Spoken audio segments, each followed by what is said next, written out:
fast forward with, again, everything being fine, and it is 2018.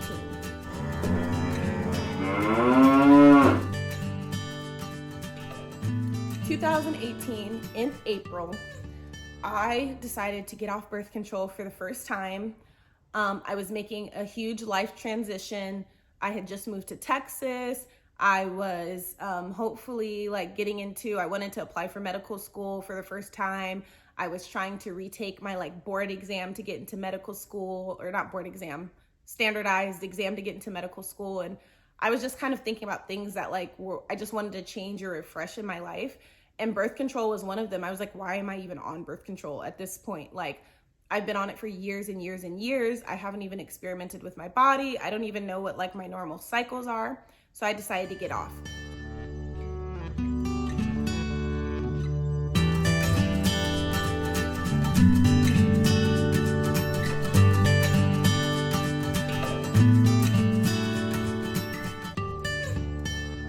So I tracked everything pretty much with an app. So you can probably see that on the screen, but I track everything with an app. So at first, my periods were normal. I think the first couple of times they were normal, being that they were maybe around 4 weeks apart. So each cycle the average is 28 days. That is the average normal cycle. But a normal cycle can technically be anywhere from 21 to 35 days. So they're basically saying that your cycle can be anywhere from 3 to 5 weeks long.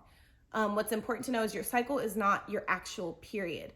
Your cycle is from the first day of your period until the first day of your like next period, basically. That is a whole entire menstrual cycle. Think about it as like a cycle of life, right? So it's the same thing when it comes to your womanly cycle. Is like the cycle is all of that happens. And then you basically start with fresh lining in your uterus and then boom. So basically, my cycle started out kind of normal and they started getting longer and longer and longer to the point where I think it was like getting late summer. And I had periods where I would go the entire month without a period. I remember there was times where my menstrual cycles were like 50 something days, 60 something days. I might have even hit a 70 something day cycle before I had another period again. So that was very concerning to me, but I just assumed that maybe I was purging the birth control. I had been on birth control at that point for 6 years. So I was like, okay, well, maybe I'm just like, my body has to get used to regulating itself. It wasn't until November of 2018, that same year that I tried to get off, so that was April to November, that I had a problem. My period finally came on that November, and I was in so much pain that it hurt to walk. And I actually remember the pain being on my right side primarily. Like, it hurt everywhere, but I remember like my right side feeling crampy, like super, super, super, super crampy. Which is funny because like my right side is actually like oh no, this is my left side. Okay, so it was my left side. I remember my left side being super ridiculously, like feeling like just like the tightest cramp, but overall it just hurt to walk. I was just in pain, pelvic pain. It was so bad. And I remember even that day at school, like I think we had an exam, and this was like either the day before the exam or the day of the exam, and I had to like be like, nah, I can't do it. I tried to go to school. I was, one of my classmates, he was so sweet. He said that his mom had either his mom or some women in his family had dealt with like just woman pains and things like that and issues with their cycle. And he was like, oh, raspberry tea, you should try some raspberry tea. I think there's some. I think he told me that like either somebody's office had some or we had some in the lounge or something. And it actually did help a little bit. Never really thought about that until now, because I'm wondering, like, I wonder how it did help or if it was mental or whatever. But it helped just enough to take like this tiniest bit of edge off, because no ibuprofen was working. Like, it was not working. So at that point I decide, okay, I need to go to the OBGYN. I need to figure out why this is happening. So again, I'm in Texas. I don't have my gynecologist that I would normally have. And so I try to find somebody else. I don't have any references. I just go to a gynecologist. Another important thing that is going to matter is I was in the middle of a rigorous master's program that I was doing very not well in. I was like getting by, like I was getting by, but I was highly stressed out. These were like the lowest grades I was pretty much making, apart from my second semester. I had a really bad like second semester of college, but yeah, I was like all over the place. So I go to this gynecologist, and I ended up having 2 appointments with her. The first appointment was basically just like, hey, I'm a new patient. Check me out. Here are my problems, blah, blah, blah. So everything like on her actual like pap smear, everything like that was normal. And with me telling her about the pain I was experiencing and like the issues I had with my cycle, she recommended me for both blood work and for an ultrasound. And she told me also to go ahead and get back on my birth control. She asked me, did I have the birth control? Because I had told her I'd gotten off on April. She asked me, did I still have like an active prescription for it? If not, she would rewrite it for me, whatever the case. But she said to go ahead and get back onto it. So I'm, not thinking anything of it at the time. This is my first time meeting her. So, I get back on my birth control, and I have the follow-up appointment with her to get the blood work and to get the ultrasound done.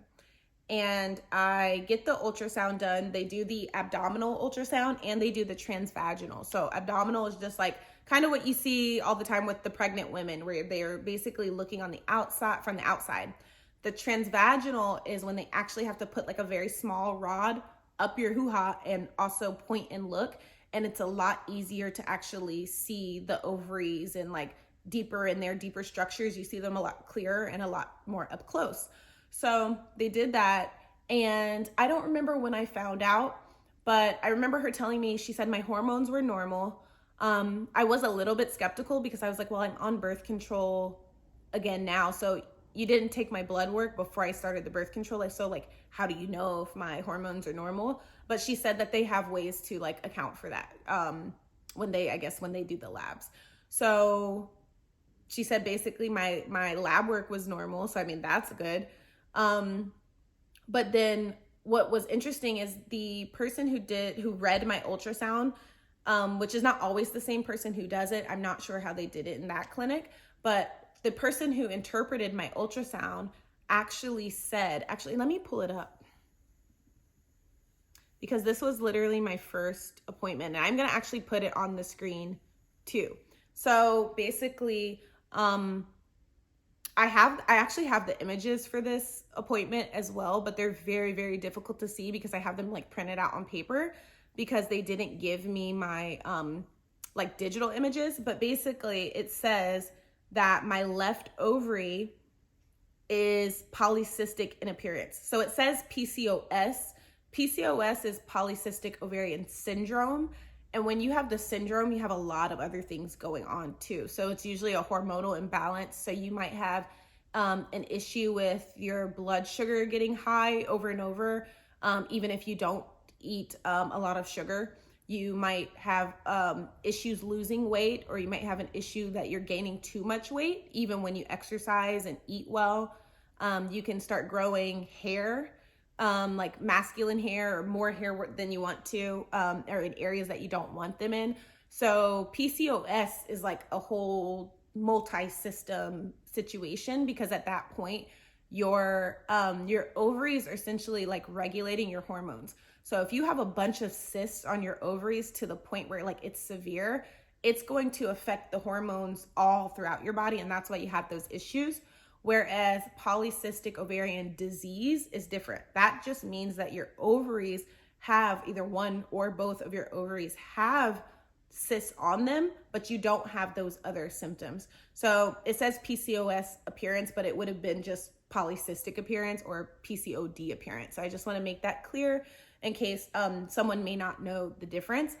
But it was only my left ovary on this chart. So I'm looking at this and I'm thinking, well, my cycles were super long. And that's usually a problem that happens when you have polycystic ovaries, because what happens is think about your cysts in your ovaries as little like growth follicles.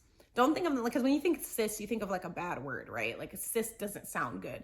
So just think about in your ovary, and I'll try to find like another good picture for this, but like in your ovary, you have all these like these little compartments where basically their job is to form a full, nice, beautiful egg that's ready to like boop. So basically, each follicle starts out really, really small, and it gets bigger and bigger and bigger and bigger until it's ready to pop. So basically, you should always have one follicle that's bigger and ready to pop, and the other ones should be like really, really small because they haven't gotten to that stage of where they're actually ready to release an egg.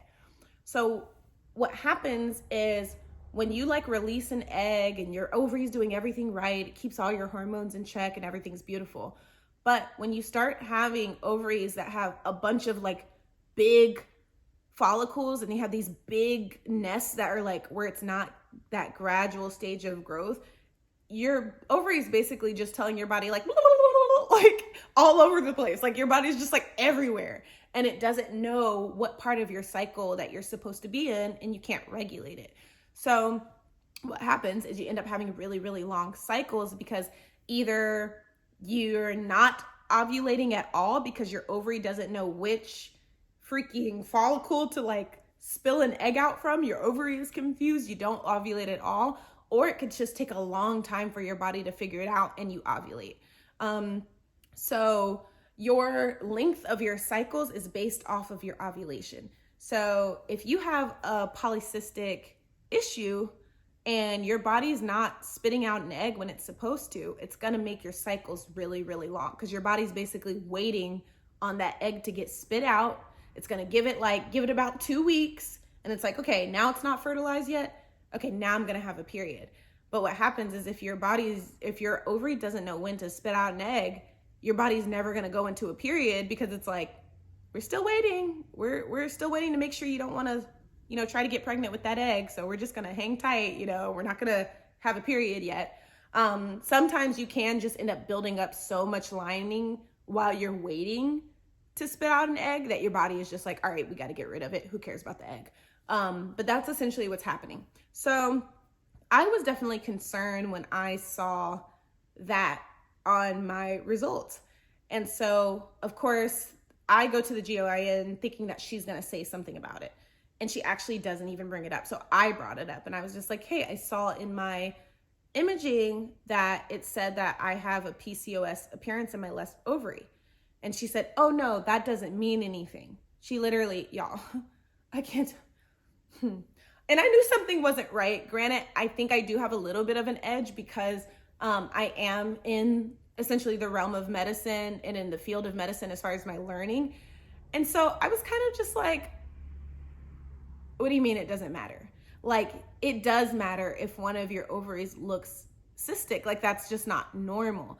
So I didn't really appreciate her response. And honestly, her bedside manner was not very good anyway.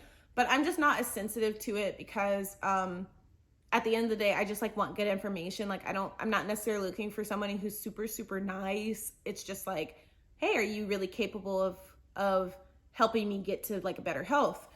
So I was at that point very, very hesitant because she basically just brushed it off like it was nothing. So I actually was able to get in touch with my gynecologist from back home and talk to her about what was going on. And she was like, if I couldn't find a good provider, she said that she did recommend that I'd stay on my birth control just until I could figure out what was going on, because she also knew I was in my master's program and that I was in a very high state of stress, and she didn't want me to be sick and be in pain, not be able to get to the bottom of it, and it affect, just my quality of life and my schooling. So I basically got back on birth control, and I didn't have any problems. It was back to the way it was before, like nothing had happened. So fast forward from November 2018 to April 2020. So I just wanted to say, if you've watched this portion of my story and my journey. Thank you so much, so much. And if you are also finding out that you have endo, or you think that you may have endo, definitely give a comment. Like, let me know. I would love to talk to some of you ladies about some of the struggles you've had, or even the successes you've had, different things that you've learned about your journey. I would just love for you guys to share. If you liked this video, please like it and support me, because I have no idea like how people are even gonna ever see this video. So like, please like the video if you found it helpful, inspirational, informative, or maybe you just liked hearing me talk. I would love that. And of course, subscribe, because I'm going to continue to post videos. I'm going to continue to post about like my actual post-op experience live with my vlog. Well, it was live at the time with my vlog. So yeah, just reach out. Feel free to interact with me. I would absolutely love that. And then stay tuned for the next part of the endometriosis story.